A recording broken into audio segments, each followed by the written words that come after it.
Hi everybody, welcome back to the Suburban Garage Workshop. Well, I've been busy. I got my CNC router built. But we'll get into that. I'll do a whole video on this some other time. But what this video is going to be about is this thing, because this thing is big, it's taking up a lot of room in the garage. And I got to figure out where I'm going to put this thing. Also, I need to clean up in here. It's a hot mess. Basically from doing projects and from using up all my workshop to build this CNC router, I've had no room.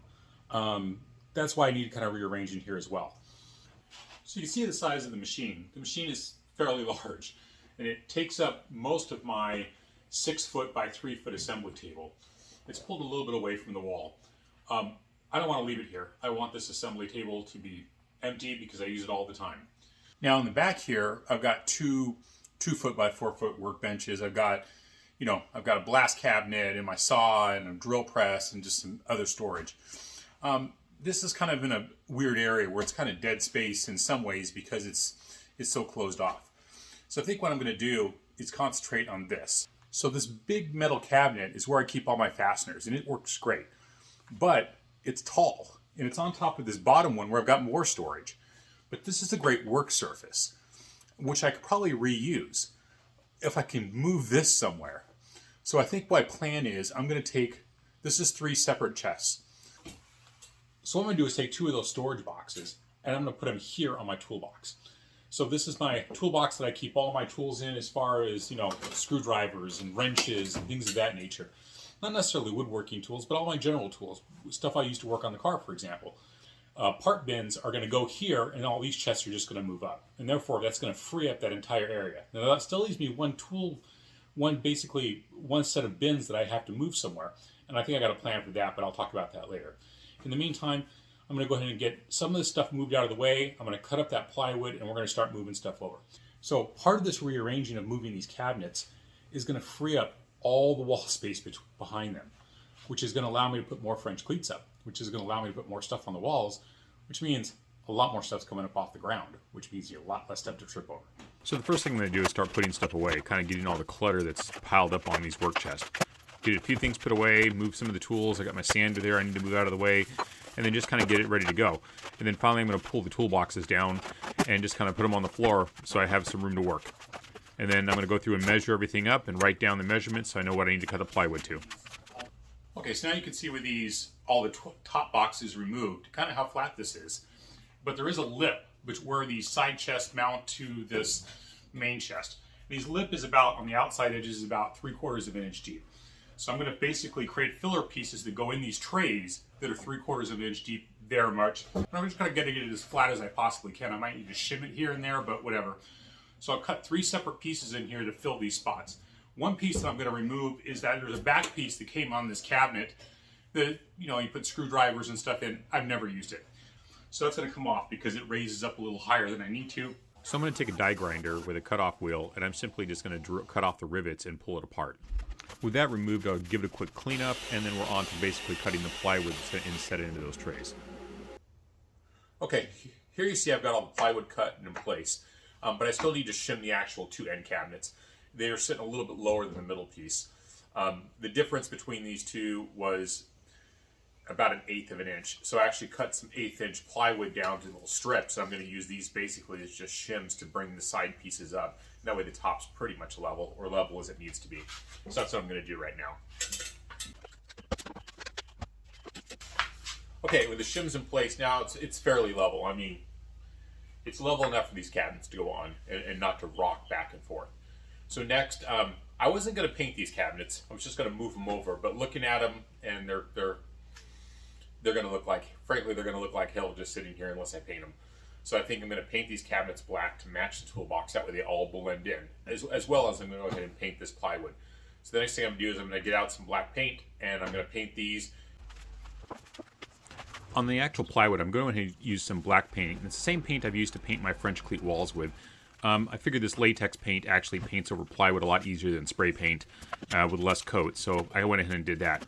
And now I'm going to move on to actually pulling all of these bins out. Now, some of these bins weigh like 10 pounds each if they're full of hardware, so it takes a long time to kind of pull all these out, move them out of the way, and get everything cleared out. Next, I'm going to move on to painting the actual cabinets. So the first thing I do is I use a little bit of brake cleaner to thoroughly degrease them. And then I'm going to use my palm sander with basically, I think it was a 120 grit, and I'm just scuffing the outside surface. And this is just to give the paint something to tooth in or bind to so it doesn't just peel off. And then I've gone through with a rattle can of cheap black spray paint and just painted them. Okay, next I'm just going to go ahead and put the plywood back on top now that it's painted and everything's dry. And then I'm going to heave the cabinets over here in place and kind of get them lined up. And then I'm going to go ahead and bring all the bins back in and basically just stick them back in here. It really doesn't matter where they go at this point. So that took a very long time. So all these are back in, and you're wondering why I didn't paint the fronts of these. Well, I am going to paint them, but I'm going to paint them while they're in here, because all I care about is painting the front. If I wanted to paint these outside of here, I would have had to take all the hardware out of the drawer so I didn't overspray them. So in this case, I'm just going to kind of mask around, put something up behind here so I don't spray my windows, and just around the sides, and basically just come over here and just spray the fronts of these black, just so they blend in. I don't care about anything past here. And if you look at someone in the past had painted these red, and they did the same thing. They only painted the fronts, the back, or the original gray. So I'm literally going to just paint the fronts. But now I've got to go through and peel off every one of these labels that have been on here. Luckily, these labels come off pretty easy. I'm going to go through quickly and remove all the labels, and then I'm going to go put up some plastic sheeting to protect from overspray, and then move my packard out of the way. Next, I'm going to go wipe everything down to degrease it, and then I'm going to go through and just spray it all black using a piece of cardboard here just to keep it from spraying all the stuff underneath it. This goes pretty quickly. All right, and we're done with the painting part. You'll still see some color on the sides. I don't care about that. When the drawers are shut, you don't see any of it. Right now, I've got to leave these drawers open until the paint completely dries. Otherwise, I'm going to paint the drawers shut. So by closing them and painting them, I avoid overspraying the fasteners and stuff inside the drawers because I'm too lazy to dump them all out, nor do I have room to put 300 pounds of fasteners anywhere. But it allows me to spray it, and then by opening the drawers, I can let them all dry, and I don't worry about it painting the door shut. So I'm gonna let these drawers cure overnight. Otherwise, I'm going to end up welding them shut if I close them. You know, even though they feel dry, I'm sure they're still a little tacky. But what I've done is I put these rubber mats back down. The tops are pretty dry, so I'm gonna put these rubber mats back down. I had these down before, which was kind of a barrier between the toolboxes and when it was on the bottom. So I'm going to put those back down, and that'll keep those toolboxes from moving around, the top ones, and also keep it from scratching. So I'm going to do that now. They're down. I'm going to start going back by putting the middle chest back in place. So now here I'm bringing the other chest back in place and putting them on top. That middle one was pretty heavy, so I had my wife give me a hand with that one because it was just a little awkward to lift up that high by myself, and we're all done. Well, it's a couple days later, and the paint all worked out well. None of the drawers got painted shut, so that works well. So my next thing is I got to label all these. So I got to make like 4 billion labels. I'm not sure exactly how many. It's a lot. And what do I used to make those labels with? He's one of these Brother P-Touch label makers. I've had this for, I don't know, 4 or 5 years. They still sell them on Amazon. I think they're like, I don't know, $29. They're cheap. And they work like a Dickinson orphan. I mean, I printed miles of labels with this stuff. So all the labels you see on here, I printed with this thing. And I like the white letters on black labels. That's what I print with because I'm putting these on black.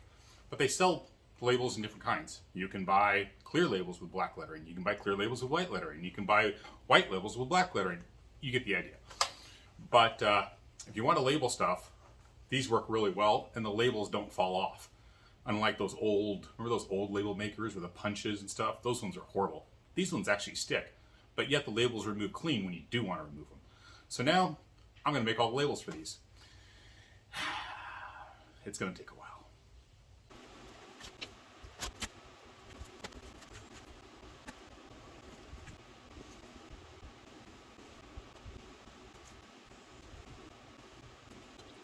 But there we go.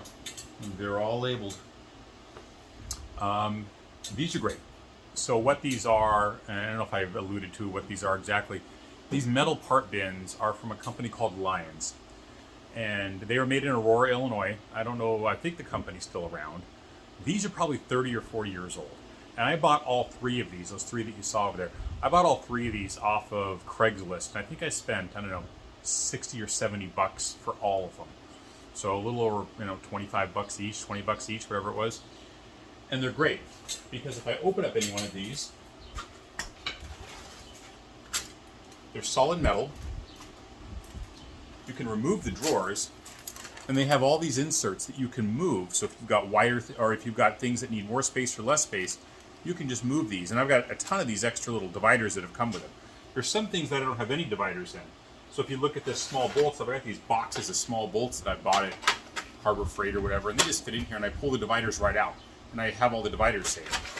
So these things work great. And you'll see, like in some of my projects, where I've pulled this entire bin out and taken it over to my project and worked on it. So rather than grabbing a handful of screws out of here, I just take this whole thing over, I can just grab the screws out of here as I need them, and I just go put it back. So now that these are all labeled, at some point I'm going to go through and move these bins around so all the screws are together, all the nails are together, all the bolts are together. I'm not doing that today, but eventually I'll get there.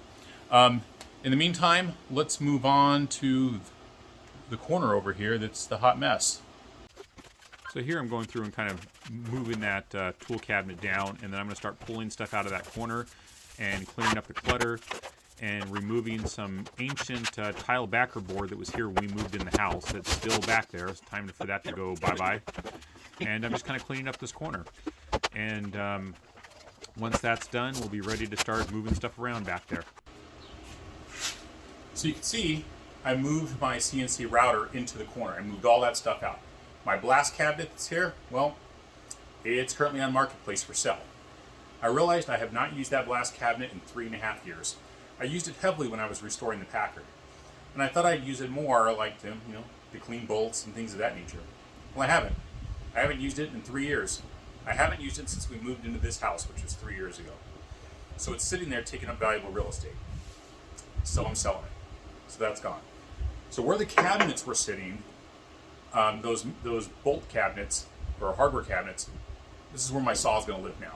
What I need to do is cut a piece of masonite and put on here, because I put masonite on all my workbenches, because that can take all the abuse and stains and what have you, and it's cheap, and when it gets chewed up, I just replace it, and that keeps the wood underneath from getting marred up and screwed up.